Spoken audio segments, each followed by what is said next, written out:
അസ്സലാമലൈക്കും. അപ്പം നമ്മളൊരു പുതിയ കഥ തുടങ്ങാൻ കേട്ടോ. ഇനി ഒരിക്കൽ കൂടി എന്ന കഥ നമുക്ക് ഇന്നു മുതൽ തുടങ്ങാം. കഥയുടെ തുടക്കം ഒരു മുസ്ലിം തറവാടാണ് ആദ്യം. കുറച്ച് അഹങ്കാരമുള്ള ഒരു അമ്മായിയമ്മയും എന്നാൽ അതിന് നേരെ വിപരീതമുള്ള ഒരു മരുമകളും. അതാണ് നമ്മുടെ കഥയിലെ പ്രധാന കഥാപാത്രങ്ങൾ. സുലൈക്ക, എടി സുലൈക്ക, ഈ പെണ്ണിതെവിടെ പോയി കിടക്ക? ഇവിടെ 100 കൂട്ട പണി കിടക്കുമ്പോൾ ഈ പെണ്ണിതെവിടെ പോയി നിൽക്ക? സുലൈക്ക, ഒന്ന് വേഗം ഇങ്ങോട്ട് വരിക. ദേ, ഈ വന്നവർക്കൊക്കെ ഓരോ ഗ്ലാസ് കട്ടൻ ചായ എടുത്തു കൊടുത്തേ. ഇതാണ് നമ്മുടെ അമ്മായി അമ്മ, അതായത് ആമിനുമ്മ. വരുന്നുണ്ട് അവള് ആടിപ്പാടി. ഖദീജത്തെയും ആയിഷത്തൊക്കെ വന്നിട്ടുണ്ട്. ഇവർക്ക് ഓരോരോ ഗ്ലാസ് വേഗം ചായ എടുത്തിട്ട് വാ. ഇവിടെ ഇരിക്കണ്ടേ ഖദീജത്ത? ആയിഷത്ത, നിങ്ങളെ ഇരിക്ക്. പിന്നെ നിങ്ങൾക്കറിയോ, ഇവളുടെ വിചാരം ലോകത്ത് ആദ്യമായിട്ടാ ഒരാള് രണ്ടാമത് കെട്ടുന്നെന്നാ. ഇവളെ പോലെ ഒരുത്തി ഇത്ര കാലം ഇവിടെ വെച്ച് പൊറപ്പിച്ചത് തന്നെ എൻ്റെ മോൻ ചെയ്ത ഭാഗ്യ പുണ്യ. അത് ഇവൾക്ക് മനസ്സിലാകുന്നില്ലല്ലോ. അല്ല അമിനുമ്മ, അപ്പൊ നിങ്ങളുടെ മകന് ഫൈസി എപ്പോഴാ വരുന്നത്? എൻ്റെ മകൻ നാളെ എത്തൂട്ടോ. എന്നിട്ട് വേണം കല്യാണത്തിലുള്ള ഡ്രസ്സൊക്കെ എടുക്കാൻ. അതെ ആമിനുമ്മ, ഒരു സംശയം ചോദിച്ചോട്ടെ? അപ്പൊ നിങ്ങളെ മകന് കല്യാണം കഴിഞ്ഞാൽ ഈ പെണ്ണ് എവിടെ പോകും? അതോ ഇവിടെ തന്നെ നിർത്താനാണോ നിങ്ങളുടെ പ്ലാൻ? അല്ല ആയിഷത്ത, നിങ്ങൾ എന്തായി ചോദിക്കുന്നേ? ഇവളെവിടെ പോവാനാ? ഇവൾക്ക് അങ്ങനെ എവിടെയെങ്കിലും ഉണ്ടോ സ്ഥലം പോകാൻ? എന്തായാലും ഇവളെ വീട്ടിലേക്ക് അവളെ എന്തായാലും കേറ്റൂല. അപ്പൊ പിന്നെ ഇവിടെ തന്നെ നിന്നോട്ടെ. ജോലി എടുക്കാൻ ആരെങ്കിലുമൊക്കെ വേണ്ടേ? അല്ല പിന്നെ. ഇത് കേട്ട് ആയിഷത്തെയും ഖദീജത്തെയും മുഖത്തോട് മുഖം നോക്കി. അപ്പോഴാണ് അവിടേക്ക് നമ്മുടെ സുലൈക്ക ചായയുമായി കടന്നു വരുന്നത്. ഒന്ന് വേഗം അനങ്ങി നടക്കടി.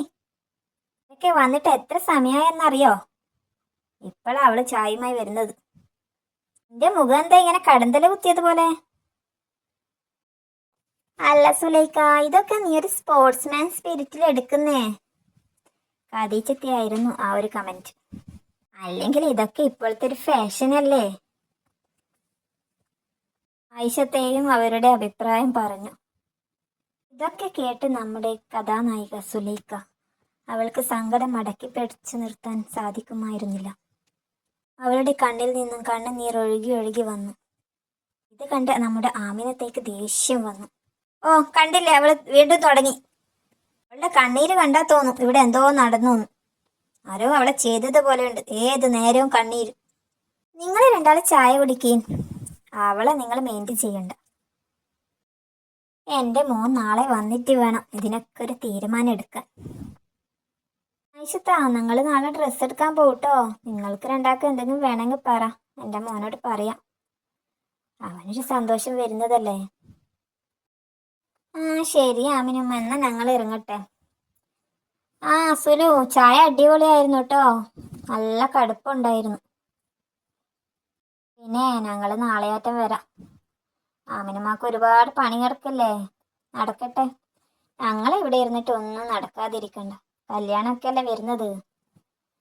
ഒരുപാട് ജോലി കാണില്ലേ. പിന്നെ മക്കളൊക്കെ എപ്പാ വരിക? പെൺമക്കളൊക്കെ അവരൊക്കെ നാളെ രാവിലെ ഇങ്ങെത്തും. എൻ്റെ മോൻ വരുമ്പോ അവരൊക്കെ ഇവിടെ ഉണ്ടാവണ്ടേ. പിന്നെ ആമിനത്ത് ഒരു കാര്യം ചോദിക്കാൻ വിട്ടു. ഫൈസി കെട്ടുന്ന പെണ്ണുണ്ടല്ലോ, അവൾക്ക് ഈ അടുക്കള ജോലിയൊക്കെ അറിയാവോ?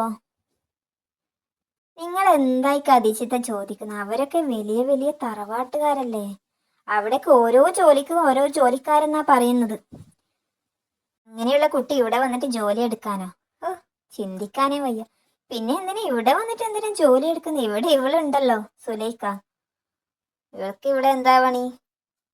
ഇതൊക്കെ കേട്ട് അടുക്കള വാതിലിന്റെ പിന്നിൽ നിന്നും തേങ്ങി കരയുകയായിരുന്നു സുലൈക്ക. അവൾ ഓടി ബാത്റൂമിലേക്ക് കയറി. തൻ്റെ സങ്കടങ്ങളെല്ലാം അണ പൊട്ടി ഒഴുകും പോലെയായിരുന്നു. അതെ, തൻ്റെ ഫൈസിക്ക് നാളെ വരുന്നുണ്ടെന്ന് ഞാൻ അറിഞ്ഞില്ലല്ലോ. എന്നാൽ അറിഞ്ഞിട്ട് എന്തിനാ? എന്നെ ഉപേക്ഷിച്ച് മറ്റൊരു കല്യാണം കഴിക്കുമല്ലേ? എന്നാലും ഫൈസിക്കയോട് നേരിട്ട് കാണുമ്പോൾ പറയണം, ഒന്നും വേണ്ടായിരുന്നു എന്ന്. ഞാൻ പറഞ്ഞാൽ ചിലപ്പോൾ ഫൈസിക്ക കേൾക്കുമായിരിക്കും. ഇന്ന് വരെ സ്വന്തം എന്ന് പറഞ്ഞാൽ നാളെ മറ്റൊരാളുടെ കൂടെ ആകുന്നതെന്ന് ഓർക്കാൻ കൂടി വയ്യ. എന്താ ചെയ്യാ? ഏതായാലും ഫൈസിക്ക വരട്ടെ, വന്നിട്ട് സംസാരിക്കണം എനിക്ക്. അവൾ വേഗം മുഖമൊക്കെ വാരിക്കഴിക്കും ബാത്റൂമിൽ നിന്നും ഇറങ്ങി. ഇനി ഒരുപാട് പണികളുണ്ട്. അതൊക്കെ അവിടെ വെച്ച വീണ്ടും ആമിനമ്മയുടെ വായിൽ നിന്ന് നല്ല ചീത്ത കിട്ടും. വേഗം അടുക്കളയിലേക്ക് കയറി തൻ്റെ പണികളിൽ അവൾ മുഴുകി. ആമിനമ്മയ്ക്ക് എപ്പോഴും നല്ല ഫുഡ് തന്നെ കിട്ടണം. എത്രയൊക്കെ അടിപൊളിയിൽ ഉണ്ടാക്കി കൊടുത്താൽ ഒരു നല്ല വാക്ക് അതില്ല. എപ്പോഴും കുറ്റങ്ങൾ മാത്രമേ അവർക്ക് സുലുവിനെ കുറിച്ച് പറയാനുള്ളൂ. അവർ മാത്രമല്ല കേട്ടോ, അവരുടെ മകളുണ്ട് ഇനി വരാൻ നാളെ. അവളും ഇതേപോലെയാ. അവളുടെ ഭർത്താവിന്റെ ബന്ധത്തിലുള്ള കുട്ടിയാ ഫൈസിക്ക് വേണ്ടി ആലോചിച്ചു വെച്ചിരിക്കുന്നത്. ഇതൊന്നും കേൾക്കാതെ റൂമിന്റെ അകത്ത് ഒരു കട്ടിലിൽ തളർന്നു കിടക്കുകയാണ് ആമിനമ്മയുടെ ഭർത്താവ്. ആമിനമ്മയുടെ സ്വഭാവം പോലെയല്ല. അവർക്ക് സുലുവിനോട് നല്ല സ്നേഹമാണ്. സ്വന്തം മകളെ പോലെയാണ് അവർ സ്നേഹിക്കുന്നത്. പക്ഷെ അവർക്ക് ഈ കട്ടിലിൽ കിടന്നത് കൊണ്ട് ഒന്നും ചെയ്യാൻ സാധിക്കുന്നില്ല. തൻ്റെ മകൻ ഇങ്ങനെ ഒരു കടുംകൈ ചെയ്യുമെന്ന് അവർ ഒരിക്കലും കരുതിയിട്ടുണ്ടാവില്ല. എന്തായാലും നാളെ അവൻ വരട്ടെ എന്ന് അവരും ചിന്തിക്കുന്നുണ്ട്, അവനോട് നേരിൽ സംസാരിക്കാൻ. താൻ പണ്ട് നിർബന്ധിച്ചത് കൊണ്ടാണ് അവൻ സുലൈഖയെ കല്യാണം കഴിച്ചത്. ഇഷ്ടമില്ലാതെയായിരുന്നു ആ വിവാഹം. എന്നാലും കല്യാണം കഴിഞ്ഞ് എല്ലാം ശരിയാകും എന്ന് കരുതിയതാ. പക്ഷെ ഇത് ഇങ്ങനെയൊക്കെ ആയിത്തീരുമെന്ന് ഒരിക്കലും ആ വൃദ്ധൻ ചിന്തിച്ചിട്ടുണ്ടായിരിക്കുന്നില്ല.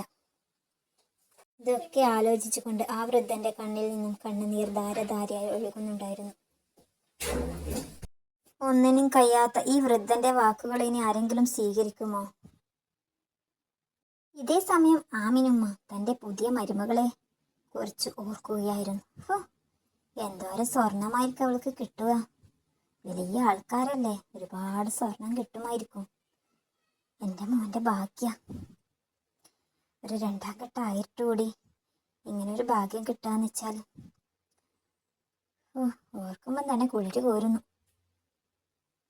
ആ സുലൈഖയ്ക്ക് ഇതുവരെ കുട്ടികളില്ലാത്തതൊരു ഭാഗ്യം തന്നെ. ആ കാരണം പറഞ്ഞാണല്ലോ എൻ്റെ മോനെ ഞാൻ ഇങ്ങനെയൊക്കെ ആക്കിയെടുത്തത്. ഇല്ലെങ്കിൽ അവൻ ഈ കല്യാണത്തിന് സമ്മതിക്കുമോ? ഒരു കുഞ്ഞൊക്കെ വേണമെന്ന് അവനും ആഗ്രഹം ഉണ്ടാവില്ലേ? ഇവൾക്ക് ഇനി ഇവിടെ ഒരു കുട്ടിയൊന്നും ഉണ്ടാവാൻ പോകുന്നില്ലെന്ന് ഞാൻ ഉറപ്പിച്ച് പറഞ്ഞു. അതവൻ വിശ്വസിച്ചു. ഇനി എന്തൊക്കെയായിരിക്കും സുലൈഖയുടെ ജീവിതത്തിൽ സംഭവിക്കുക? ഫൈസി നാളെ വന്ന് ഇവളുടെ മനസ്സറിയുമോ? അതോ വേറെ വിവാഹം കഴിക്കാൻ അവൻ സമ്മതിക്കുമോ? കാത്തിരുന്ന് കാണാം അല്ലേ? ബാക്കി ഭാഗത്തിന് എല്ലാവരും നമ്മുടെ സപ്പോർട്ട് ചെയ്യണേ. ചാനലൊന്ന് സബ്സ്ക്രൈബ് ചെയ്യുക. ഓക്കെ, നാളെ ഇതിൻ്റെ ബാക്കിയായിട്ട് ഞാൻ വീണ്ടും വരുന്നതായിരിക്കും. അതുവരെ ബൈ. അസ്സലാമു അലൈക്കും.